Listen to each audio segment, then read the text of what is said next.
Yang mau dibahas topiknya batu saluran kemih. Nah, saluran kemih itu pria wanita ada ya? Ada. Yang nggak, kalau prostat wanita nggak ada. Mau diadain nggak bisa. Tahu aja nyambung. Jadi ini kita pensiunan Telkom di Bekasi ini. Umurnya 70 tahun. Pensiunan termasuk keluarga Bekasi Timur dan Bekasi Barat. Ya, sejak 2008 menyebar seluruh Bekasi. Jadi usia di atas 55 semua. Saya berapa dok? Saya baru 70. Jadi ingat anak saya.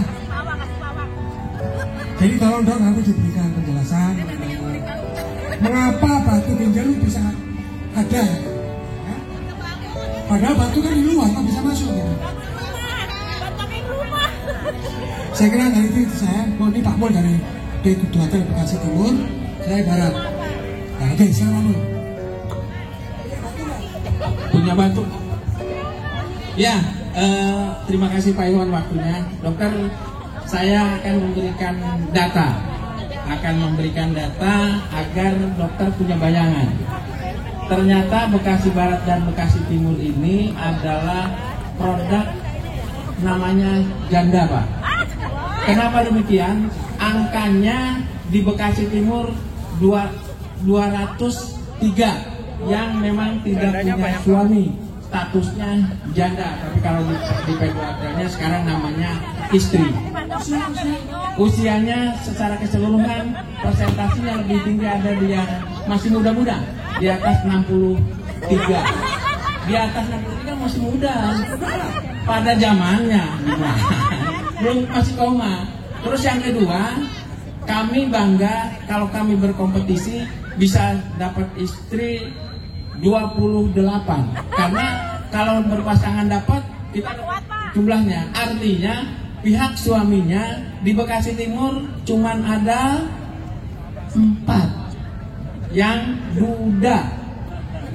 Ini buat baca buat dokter biar tahu. Ya, maksudnya ya kita boleh enggak, kenapa memang kami juga ada program menggandengkan Pak, tapi tidak bisa ada dampak karena memang saat pensiun, jadi tetap uang pensiunannya tetap. Terus di Bekasi Barat itu saya lihat angkanya remang-remang, tapi di atas Bekasi Timur kurang lebih di bawah 30. Nah, janda. Tapi yang lebih bangga lagi, ya muda-muda, ini lebih muda dari saya. Yang lebih bangga lagi jumlahnya 78% masih suami istri, dok. Ini yang perlu dokter bagaimana menggenjot dia agar menjadi suami istri gitu. Fungsinya. Oke, dok, intermezzo saja biar ibu-ibu bisa konsentrasi mendengarkan. Semoga kita semua mendapatkan beberapa manfaat, resepnya bagaimana agar tidak tadi batu kemih. Ya, batu kemih ya. Oke, itu dari saya. Terima kasih. Kurang lebihnya mohon maaf. Mari kita sama-sama dengarkan dan boleh bertanya sesuka-sukanya sesuai dengan waktu. Saya akhiri dengan billahi taufiq wal hidayah. Wassalamualaikum warahmatullahi wabarakatuh. Assalamualaikum warahmatullahi wabarakatuh. Selamat pagi bapak-bapak, ibu-ibu dari Yankes Telkom ya bilangnya ya Pak Bu. Apa? P2Tel. Lagi P-nya kan P2. Oh, pensiunan pegawai Telkom, P2Tel. Jadi alhamdulillah ini saya kalau nggak salah kali kedua ya, Betul dok, kedua ini. Tempo hari kira-kira mungkin beberapa bulan yang lewat ada menjelaskan terkait prostat. Cuma kayaknya biar adil kalau prostat kan bapak-bapak semua. Jadi sekarang batu saluran kencing nih. Alhamdulillah nggak ada keterkaitannya tuh masalah umur, jenis kelamin, status sosial atau status pernikahan. Batu saluran kencing sih bisa diidap atau bisa didapat oleh setiap orang nih. mudah-mudahan Bapak Ibu nggak mengalami kondisi ini, karena pasien saya ini dokter spesialis urologi, salah satu tempat praktek saya di rumah sakit yang hari ini sedang menjadi tamu di acara Bapak Ibu pagi ini, Rumah Sakit Mitra Keluarga Pratama Jati Asih. Hampir mungkin bisa dikatakan saya itu operasi 80%-nya masalahnya karena batu saluran kemih gitu ya, di berbagai macam usia, di berbagai atau di pasien laki-laki maupun perempuan. Nah, makanya hari ini saya bawa materi sekilas tentang batu saluran kencing itu apa sih dan bagaimana biasanya gejala-gejala awalnya gitu. Batu saluran kencing itu adalah batu yang ada di saluran kencing. Jadi beda sama batu empedu atau beda sama batu yang di luar tadi kata Bapak Ketua nih. Jadi kalau batunya bukan di saluran kencing, berarti bukan batu saluran kencing tuh. Nah, biasanya yang paling sering ketuker atau yang paling sering disamaratakan ya batu empedu gitu. Jadi batu saluran kencing itu dari ginjal sampai saluran kencing bagian bawah. Kalau laki-laki yang keluar di dalam alat kelaminnya, kalau perempuan tuh lubang kencing di atas lubang reproduksi. Nah, itu batu saluran kencing tuh. Jadi dari atas sampai bawah. Kalau bilang batu ginjal ya berarti batunya di ginjal. Kalau bilang batu kandung kemih berarti batunya di kandung kemih. Kalau batu di saluran berarti batu saluran yang menghubungkan ginjal sama kandung kemih. Jadi saluran kencing kita itu sekilas ada dua tuh, ginjal kanan, ginjal kiri, saluran kanan, saluran kiri. Kemudian bersatu di dalam kandung kemih sebelum keluar melalui saluran kemih bagian bawah. Jadi ada batu di antara itu sebutnya batu saluran kencing. Gejala awalnya kalau batunya di atas tuh maksud saya dari ginjal sampai saluran. Yang di bawah itu kandung kemih sampai ke bawah. Jadi kalau batunya di atas, gejalanya itu bukan gangguan kencing. Kencingnya mungkin nggak ada gangguan, tapi ada nyeri pinggang. Gitu ya. Jadi kalau nyeri pinggang, terus kata dokter spesialis urologinya, Bu ini ada batu, Pak ini ada batu, tapi kencing saya lancar. Memang, karena dia masalahnya di atas, nggak mengganggu kencing. Tapi kalau batunya di bawah, artinya di kandung kemih atau di saluran kemih bagian bawah, itu pasti gangguannya ada gangguan sama pipis. Apakah pipisnya sakit, apakah pipisnya nggak lampias, apakah pipisnya anyang-anyangan, biasanya gitu. Terus perbedaan atau persamaan satu lagi, kedua-duanya bisa disertai dengan pipisnya merah gitu. Ya, karena batu ini bisa melukai saluran kencing. Nah, jadi gejalanya tuh khas sekali tuh, nyeri pinggang atau gangguan kencing. Kalau gangguan kencing, pasiennya perempuan, ya biasanya kalau nggak ada batu, kalau nggak infeksi. Kalau laki-laki ada gangguan kencing, berarti kalau nggak ada batu, kalau nggak prostatnya membesar. Tapi prostat pembesar ini khusus yang usianya di atas 40 atau 50 tahun.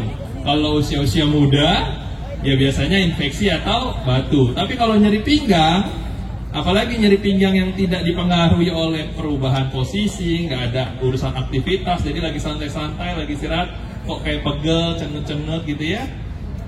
Ya itu kemungkinan masalahnya ada sumbatan dari batu di saluran kemih bagian atas. Apakah itu ginjal atau saluran? Yang terakhir, gejala yang paling sering membawa pasien ke IGD itu nyeri pinggang yang hebat. Kalau buat diperbandingkan, mungkin kalau ibu-ibu sekarang masih pada haid atau udah menopause semua nih Bu. Waktu masih pada haid atau menstruasi, jika kebetulan yang haidnya nyeri, ya nyeri pinggang yang hebat ini tuh nyeri yang kira-kira 1 atau 2 kali lipat lah dibanding nyeri haid. Nah itu biasanya batunya nyangkut, nyumbat dengan ukuran yang relatif besar, sehingga nyeri sekali. Itu biasanya pasiennya datang ke IGD. Nah itu gejalanya tuh. Jadi selain gejala itu, kita nggak terlalu khawatir kalau pasien ini batu. Misalnya gejalanya hanya kok kalau malam sering pipis gitu, atau kalau siang sering pipis, nah itu kita belum tentu mikir ke arah batu.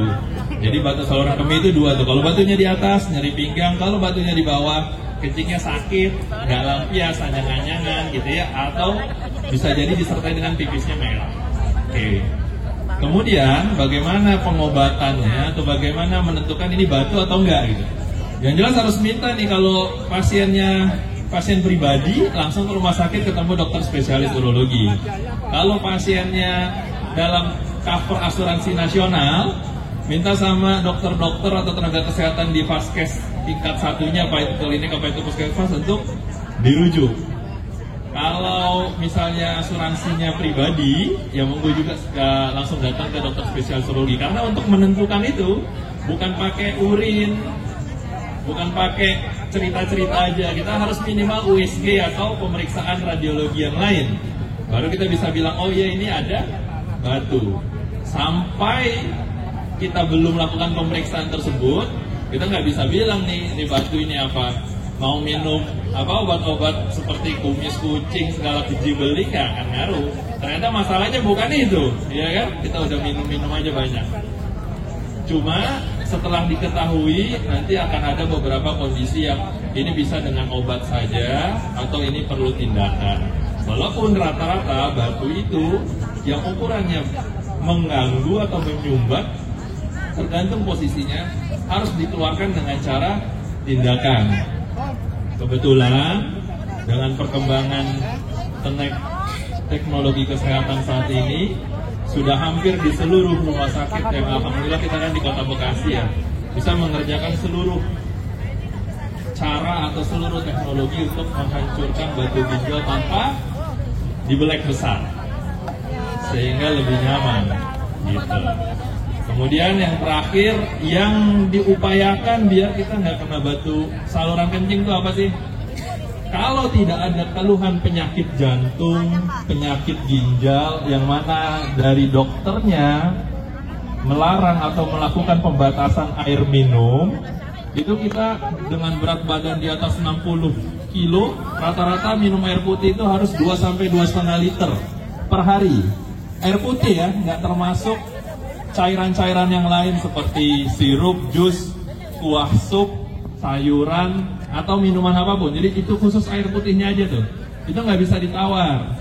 Kalau ditawar, urinnya pasti pekat, kemudian menjadi kristal-kristal sehingga dia gampang jadi batu. Jadi syarat utamanya di buku manapun, di bahasa apapun, pelajaran pertama tentang batu ialah air putihnya atau pelarut dari barang yang masuk ke urin kita itu sedikit. Jadi ibaratnya misalnya ibu bapak bikin kopi atau teh gitu ya, dengan jumlah bubuk kopi atau bubuk teh 2 sendok makan, airnya kira-kira cuma 20 cc gitu. Nah itu teh sama kopinya kan berpasir kan, selarut-larutnya sehebat-hebatnya ngaduk sampai pegel juga tetap aja dia ada isinya. Cuma kalau airnya kira-kira 2 liter, udah hampir nggak berwarna itu kopi sama teh. Artinya terlarut, semuanya larut, sehingga pasir-pasir atau sisa-sisa itu akan larut sama air, sehingga kalau di urin kita, dia akan tidak beresiko menimbulkan endapan. Jadi kalau ditanya sama saya, dok, gimana caranya biar nggak kena batu saluran kencing ya? Minumnya harus 2,5 liter air putih. Kira-kira itu 8 gelas yang ukuran yang ukuran 300 cc. 8 gelas yang ukuran 300 cc itu udah dapat 2,4 liter ya. Jadi ya gampang sebenarnya. Bangun pagi, sarapan, makan siang, sore-sore, makan malam, sebelum tidur itu digabungin harusnya lebih.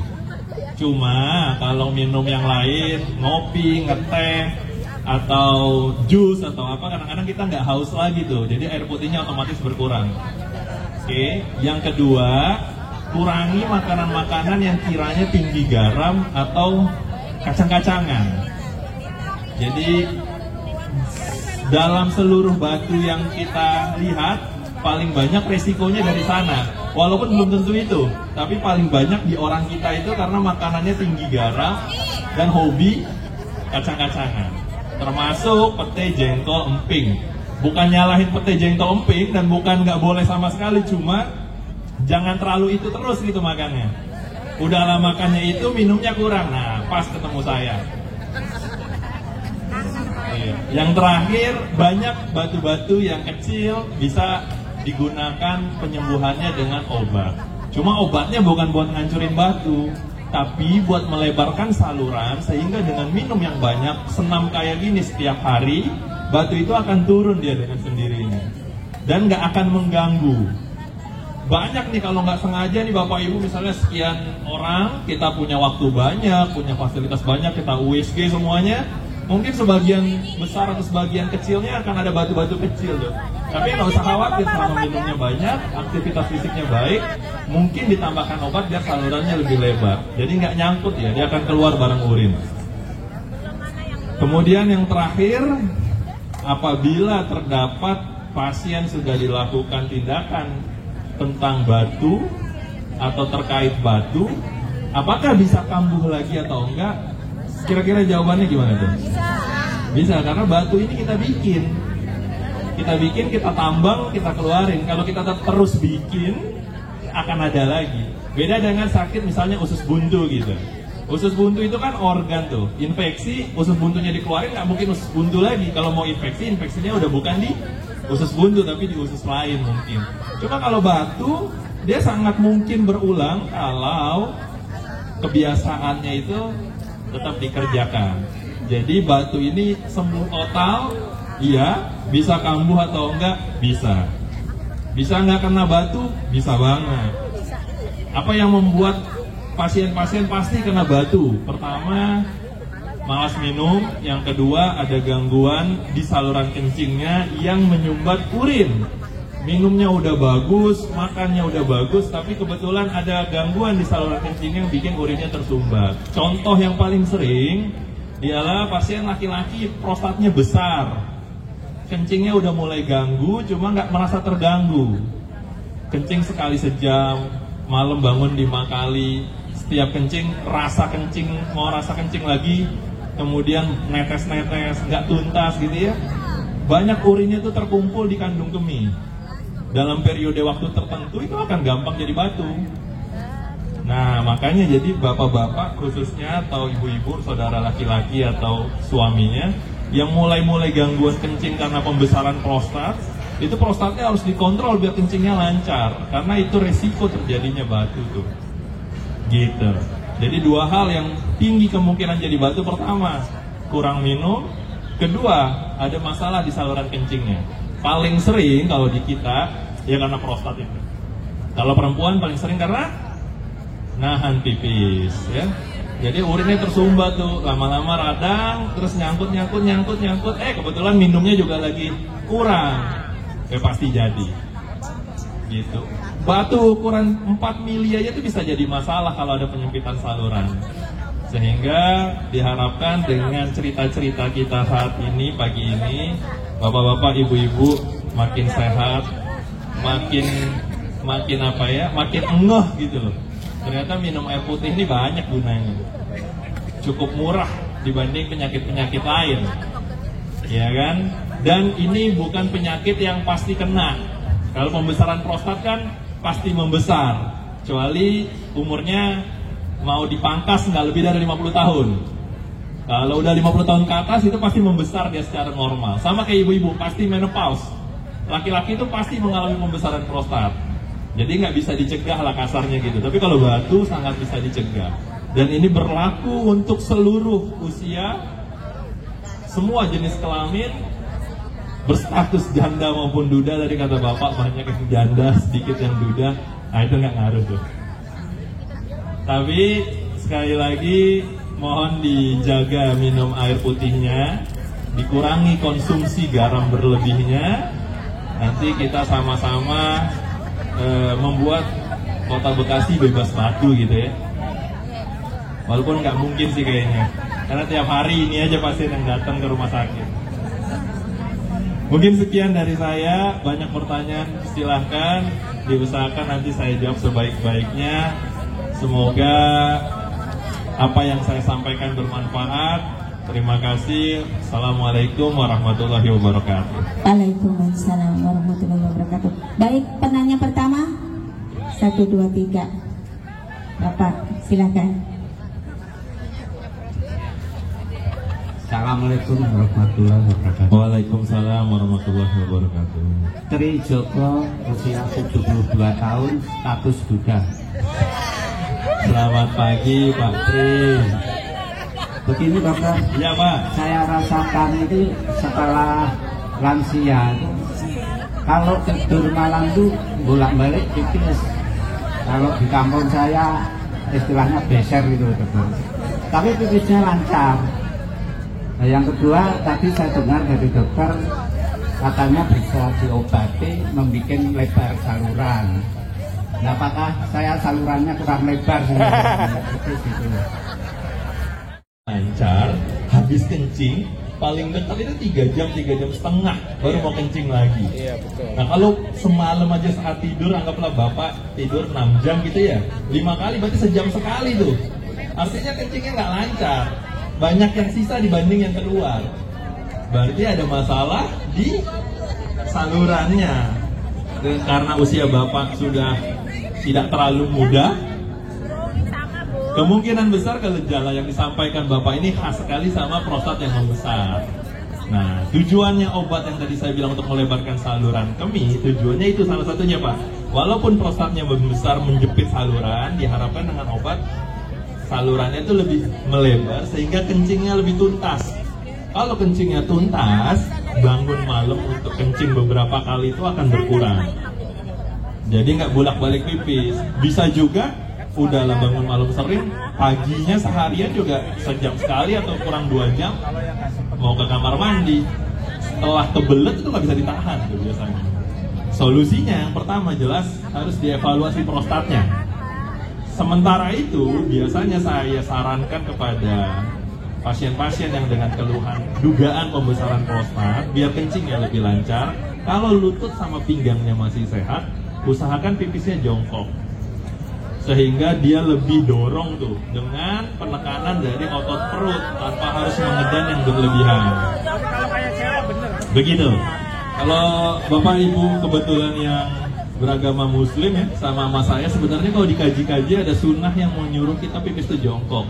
Tujuannya secara posisi anatomi itu seperti tadi, sehingga dorongan dari kandung kemih itu lebih maksimal dibantu sama otot perut tanpa ngeden.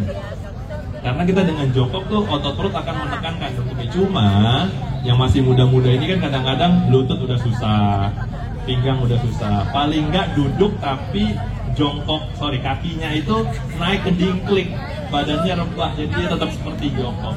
Kalau WC-nya WC duduk. Kira-kira kayak gitu Pak. Tapi Bapak baiknya dievaluasi USG prostatnya diukur.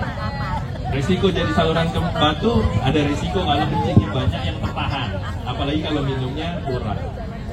Kira-kira gitu Pak Tri. Siap, terima kasih. Silakan. Ya Pak. Baik Pak. Ketua. Ya, jadi pertanyaan saya ini mudah-mudahan mewakili orang-orang yang lain yang nanya sama saya, borong sedikit. Ya, silakan Pak. Yang nanya nggak banyak. Yang pertama, mungkin ini ilustrasi aja, ibu-ibu kan akan lebih pantas kalau jongkok lah. Jadi ibu-ibu pasti jongkok. Kalau bapak-bapak memang gimana enaknya. Cuman khusus Pak Tri, pertanyaan ini Pak, apakah memang kencingnya Pak Tri itu kan harus 2 Pak? Ya kan? Yang satu lancar, yang satu nggak lancar, ya kan? Karena dia duda, betul nggak Dok? Pasti nggak lancar, apalagi udah sepuh. Maksud saya berpengaruh nggak itu ke yang tidak lancar? Satu. Kedua, saya ada beberapa yang dokter sampaikan nyerempet ke prostat. Karena saya kalau pipis harus siap-siap untuk bagaimana saya agar tidak kebelet gitu Pak. Itu kalau kebelet repot kalau lagi di jalan kan kayak gitu. Apakah ini memang tanda-tanda prostat? Mudah-mudahan yang lain juga sama. Mohon maaf saya duluan nih teman-teman. Terima kasih. Assalamualaikum warahmatullahi wabarakatuh. Waalaikumsalam warahmatullahi wabarakatuh. Terima kasih Pak. Jadi biar runut gejala prostat itu untuk ibu-ibu ketahui juga nanti disampaikan ke orang di rumah atau keluarga, bapak-bapak khususnya. Yang pertama kencingnya sering. Kencing sering itu bahasanya kurang 2 jam udah mau kencing gitu ya. Kemudian susah nahan kencing. Jadi kalau mau kencing harus buru-buru, kalau enggak akan susah. Katanya bilangnya udah dol atau apa, tapi padahal bukan. Yang ketiga, sering kencing malam hari. Jadi bangun lebih 2 kali, khusus kencing ya. Jadi bukan bangun, nonton bola, nonton debat politik, sejam 2 jam kebelet kencing, itu bukan. Tapi bangun, kencing, tidur lagi, bangun lagi buat kencing. Nah, itu baru dibilang kencing malamnya sering. Yang ketiga, pancar kencingnya lebih lemah daripada yang seharusnya. Yang keempat, harus ngeden. Yang kelima, biasanya kencingnya terputus-putus tuh, kayak netes. Yang terakhir, setelah kencing kayaknya kok masih ada rasa sisa, nggak tampias gitu ya.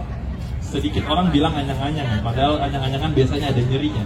Dan gejala itu semua tidak diikuti dengan nyeri. Jadi dibilang sama pasien, kencingnya tapi lancar dok, cuma sering. Nah, bahasa lancar itu biasanya karena nggak ada gangguan nyeri. Tapi ngeden, tapi nggak lampias, tapi sering. Itu semua secara umum kita bilang kencing yang nggak lancar.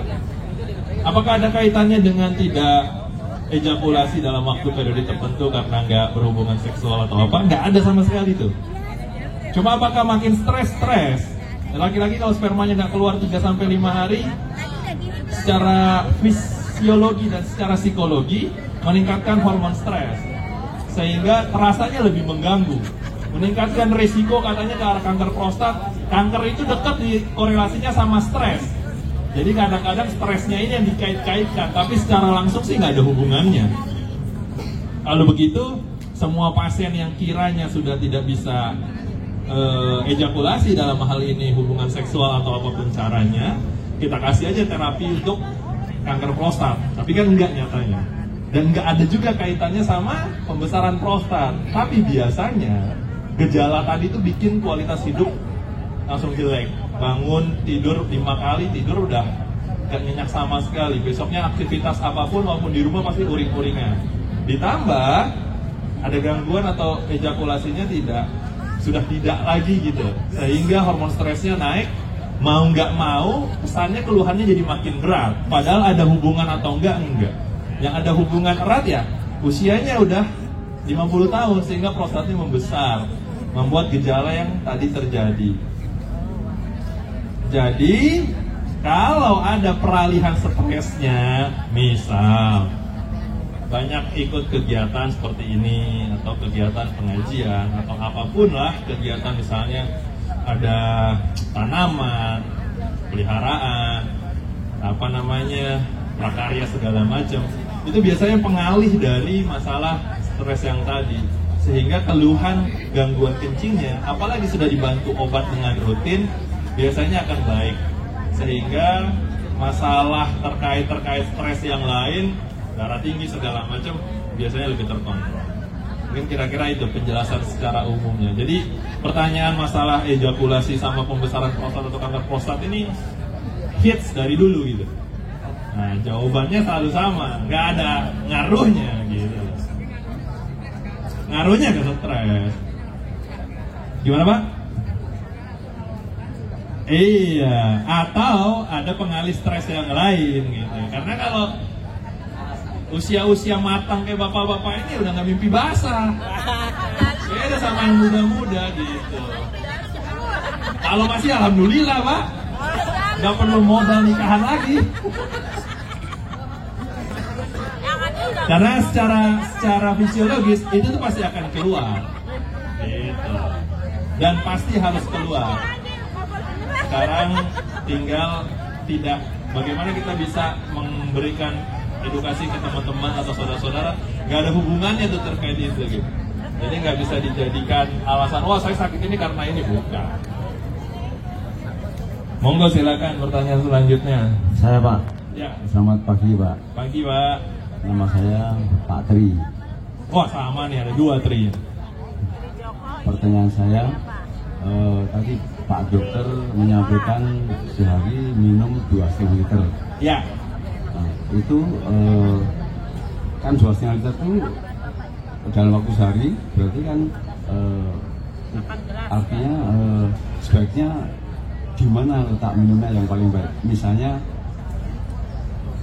setengah liter di mana? Tolong Bapak bisa menjelaskan. Ya. Baik, terima kasih. Biasanya ini pertanyaannya, ada pertanyaan berikutnya nih endingnya. Dok, katanya kalau minum malam nggak bagus buat kesehatan ginjal gitu ya.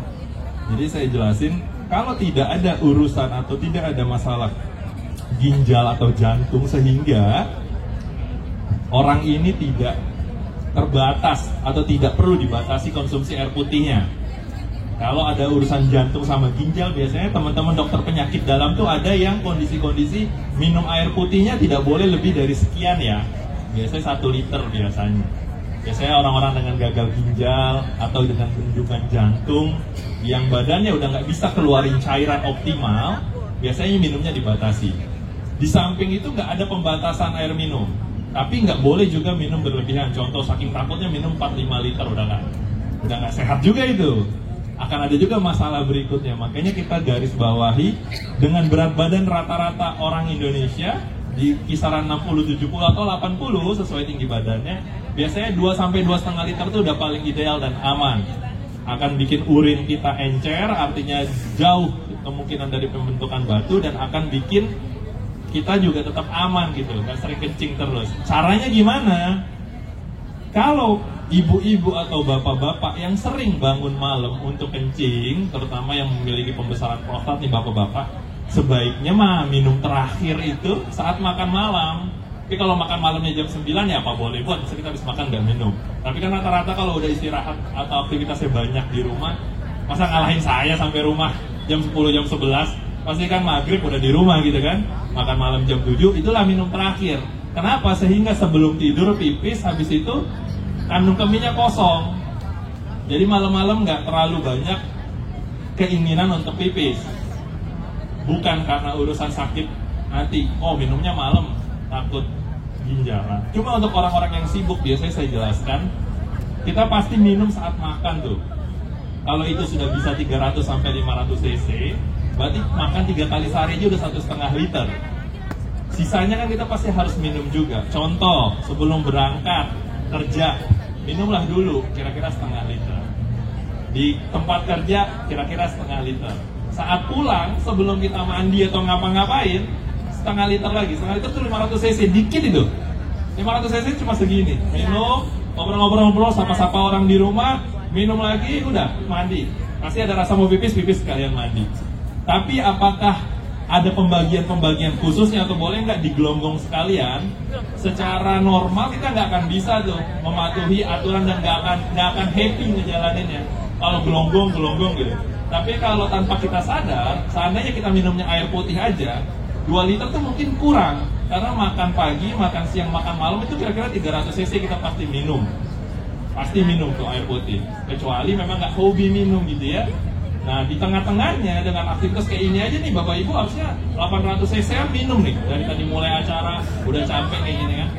Yang jadi masalah atau yang jadi susah kalau juga hobi minum yang lain, sehingga rasa hausnya itu udah berkurang. Teh, kopi, apapun, jus, makanannya makanan yang berkuah. Jadi kok nggak terlalu haus, jadi minumnya cuma bisa sedikit. Cuma untuk pembagian khusus, 2 jam sekali 200 cc itu personal masing-masing Bapak Ibu.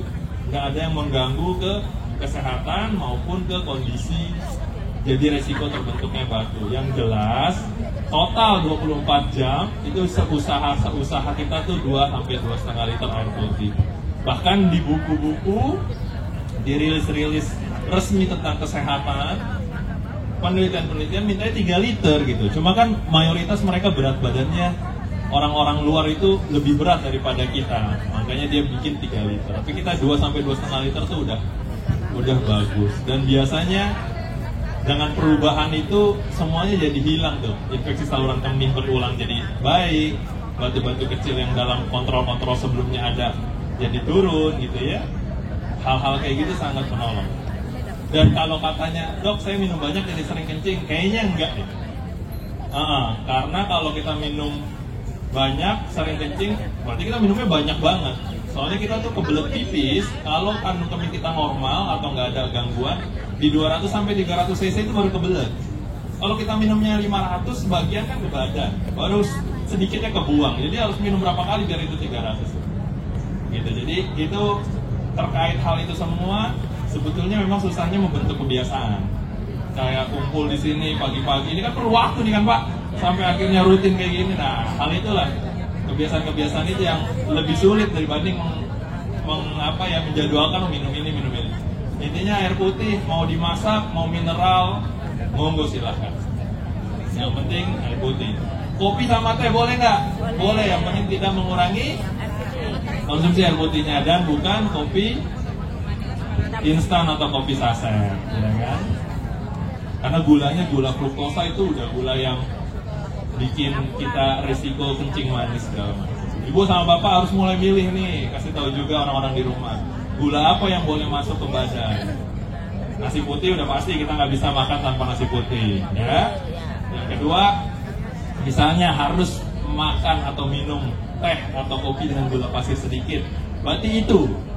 Yang ketiga, apalagi yang ibu atau bapak hobi, kalau nggak ada, jangan izinin lagi tuh kayak sirup, minuman kaleng, minuman kemasan, apalagi tepung-tepung, semua yang kadar gulanya tinggi.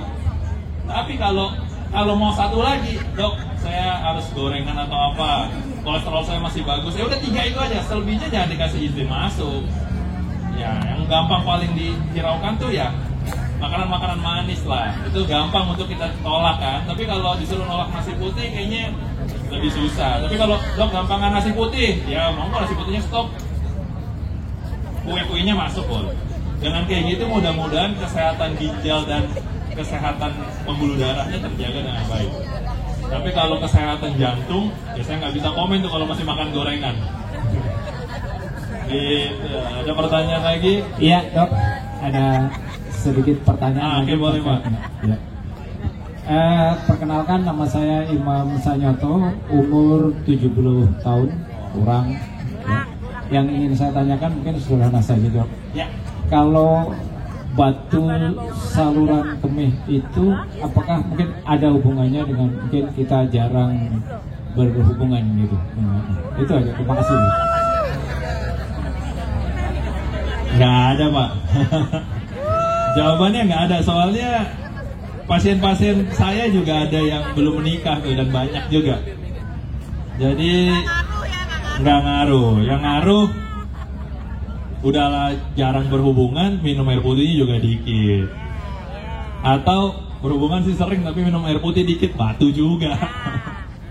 Gitu Pak, jadi nggak ada pengaruhnya. Sama dengan prostat tadi. Silakan Pak. Terima kasih. Nama saya Prapto Empek. Iya Pak, silakan. Pertanyaan saya mungkin ya agak membingungkan ini. Saya doyan minum air putih. Ya. Tapi tadi dokter menyinggung masalah gangguan ginjal dan jantung. Ya. Sekarang saya dibatasi hanya 1 liter. Padahal saya penderita prostat. Kalau malam saya bangun dan haus, pipis dan haus, dan selalu minum. Kalau nggak minum sampai kering, sampai sakit. Nah, yang 1 liter tadi solusinya gimana supaya baik-baik saja? Dan yang malam-malam sering minum itu apakah boleh? Terima kasih. Bapak minum obat prostat rutin berarti? Rutin. Kalau minum obat prostat rutin, ukuran prostatnya masih besar, mungkin obatnya sudah nggak bisa bekerja dengan baik. Artinya kencing malamnya tetap sering. Berarti kita harus masuk opsi yang kedua, dengan tindakan prostatnya dikecilin. Iya, dikerok. Kalau Bapak ada kontraindikasi operasi karena masalah jantung, ya nanti harus dipertimbangkan, karena pasien yang harus operasi dengan kondisi jantung sekian waktu bisa tuh stop pengencer darah 1 minggu sampai 10 hari. Cuma kalau memang nggak bisa sama sekali, ya Bapak harus benar-benar lihat minum 1 liter ini di waktu-waktu yang tepat. Artinya kalau bisa habis jam 6 itu udah nggak terlalu banyak minum lagi, sehingga malam-malam nggak bangun. Tapi kalau malam bangun dan harus minum, pelan-pelan harus dirubah tuh Pak kebiasaannya. Karena kalau enggak, ya akan tetap bangun pipis. Cuma kalau bangun pipis Bapak nggak keganggu, nggak apa-apa bangun pipis segala macam. Dan saya selalu bilang ke pasien saya, kalau tidurnya bangunnya untuk pipis nggak keganggu, nggak capek rasanya dan bisa langsung tidur lagi dengan nyenyak, ya nggak apa-apa gitu loh. Iya, karena harus minumnya susah buat dihilangkan. Jadi apa boleh buat, dibanding nanti jadi kering, sakit tenggorokan segala macam.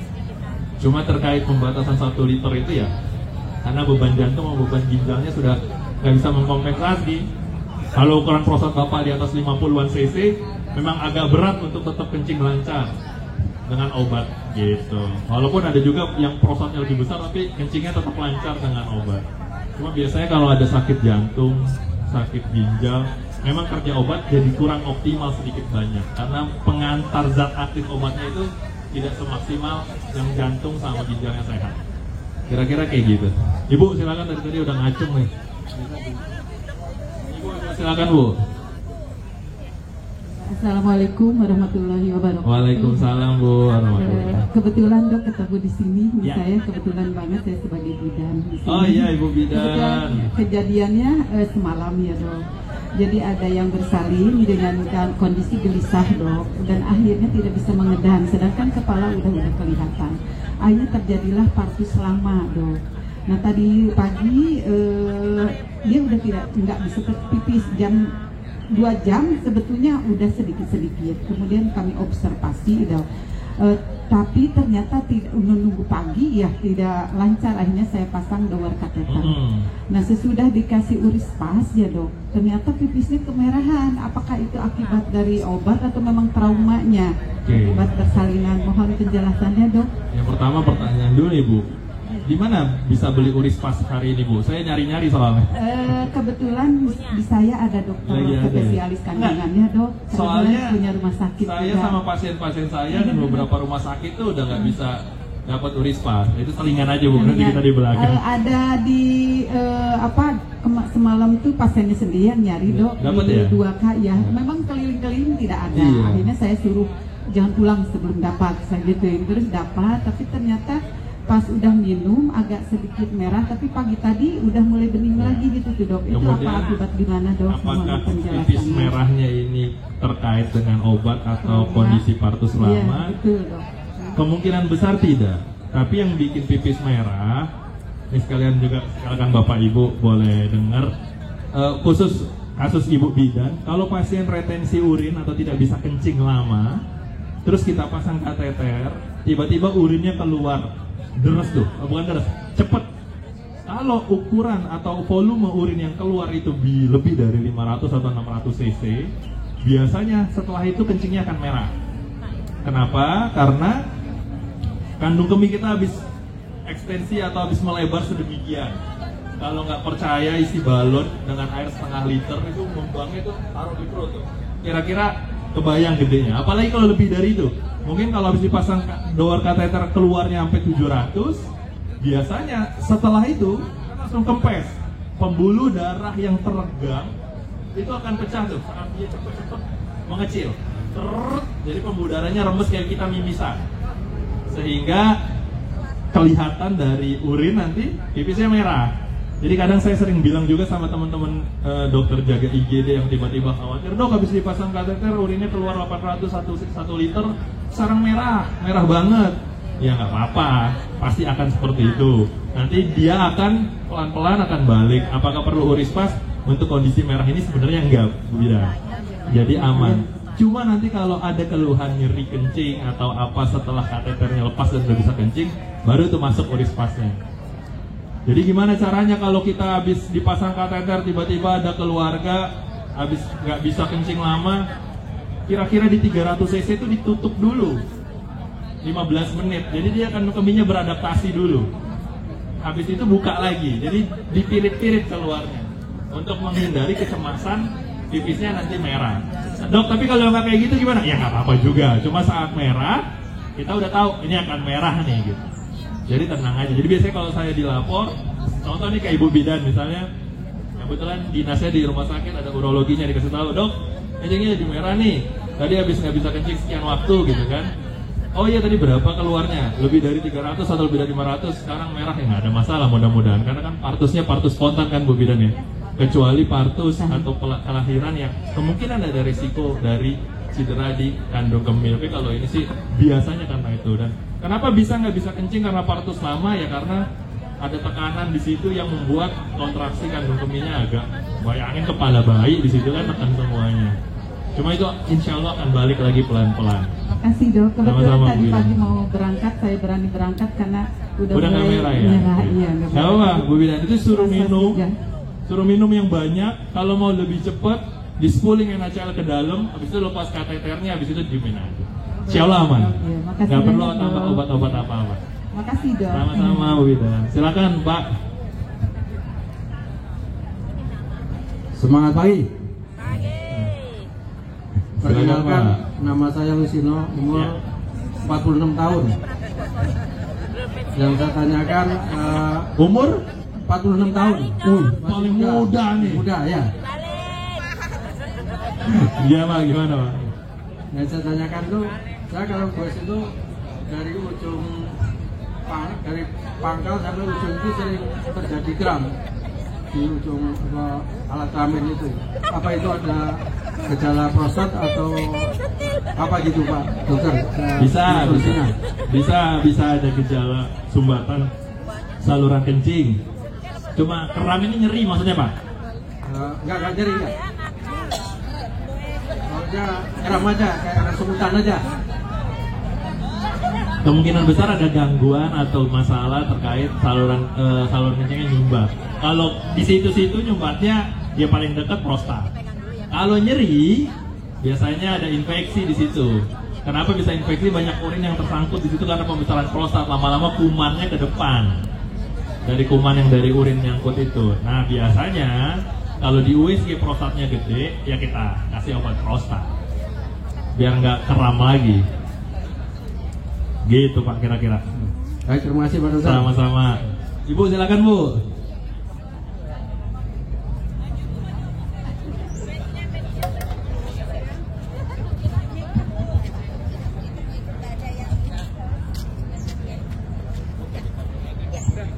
Selamat siang dok, nama saya Graciana. Iya Bu. Kemarin baru aja saya ke dokter urologi. Iya. Nah hasil CT scan saya itu ada kiste di ginjal.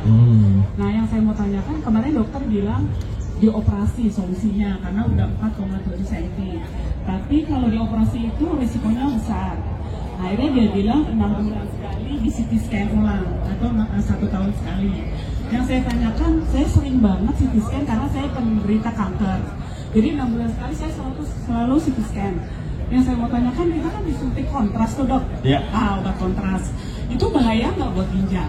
Yang saya tanyakan itu. Jadi sebaiknya apa yang saya harus lakukan untuk ambil keputusan ada kiste di ginjal saya? Kalau Ibu maaf, CA-nya CA apa? CA mami. CA mami kan berarti CT scan perut ya paling sering ya. Abdomen terus langsung dada paru, untuk evaluasi jantung, untuk evaluasi ada penyebaran atau enggak. Iya. Jadi terkait kistanya sendiri yang pertama, kalau dari gambaran CT scan itu kistanya kista simple, ukurannya berapapun tidak menimbulkan nyeri, boleh tidak diapa-apakan. Tapi kalau menimbulkan nyeri, kistanya bukan kista simple, dengan CT scan akan kelihatan. Ada grade 1 sampai 4. Grade 3 dan 4 memang kalau tidak dioperasi akan mengkhawatirkan karena potensi menjadi kankernya persentasenya di atas 70%. Tapi kalau grade 1 atau kista simple itu nggak diapa-apakan, nggak jadi masalah. Harus diapa-apakan biasanya kalau sudah di atas ukuran 5 cm atau menimbulkan nyeri. Sehingga kita harus bubut. Kista itu kayak balon isinya air tok. Jadi kalau nggak diapa-apain ya biar gitu aja dia. Nggak akan ganggu kerja ginjal. Kalau kistanya simple dan 1 buah. Kalau kistanya banyak di seluruh ginjal, dia akan ganggu fungsi ginjal karena daging ginjalnya berubah jadi kista tuh. Jadi itu soalan yang beda. Tapi kalau saya menangkap dari yang Ibu ceritakan, dengan kondisi Ibu perlu di CT scan evaluasi berkala untuk follow up kondisi kansernya, itu juga akan melihat kondisi kistanya. Sehingga tidak perlu dilakukan overlapping. Artinya ya sekalian aja. Apakah kontras ini akan mengganggu fungsi ginjal? Jadi terbalik, kita bisa CT scan dengan kontras kalau fungsi ginjal kita baik. Tapi apakah kontras bisa membuat fungsi ginjal kita jadi turun? Sementara sih enggak. Karena keperluan untuk mengejar, makanya pasien-pasien dengan follow up waktu yang panjang penyakitnya, apakah itu kanker atau apa, kita maunya tuh fungsi ginjalnya sehat. Sehingga bisa dikerjain hal-hal kayak gini tuh. CT scan kontras, obat-obat yang lumayan secara beban obatnya kemoterapi atau radiasi, tapi mudah-mudahan sih fungsi ginjal Ibu tetap akan baik dan kontras tidak akan mengganggu fungsi ginjal karena dia dikasih 1 kali 6 bulan tuh bablas Bu keluar. Tapi kalau fungsi ginjalnya mulai terganggu, memang akan ada kemunduran, kita nggak bisa desain kontras lagi. Nah, apakah evaluasi berkala untuk kistanya itu perlu? Karena kalau dia nanti tiba-tiba berubah dari kista simpel ke kista yang grade-nya bertambah, nah itu baru perlu pertimbangan kita tindakan. Sehingga dia persentase sekian persen yang menjadi kankernya itu hilang. Kira-kira gitu. Baik. Pertanyaan terakhir tadi ya dok ya, selesai dan kebetulan Pak Mulyadi ada sedikit informasi yang sangat urgent dan ini penting sekali bagi kita semua yang harus kita ketahui. Mungkin setelah ini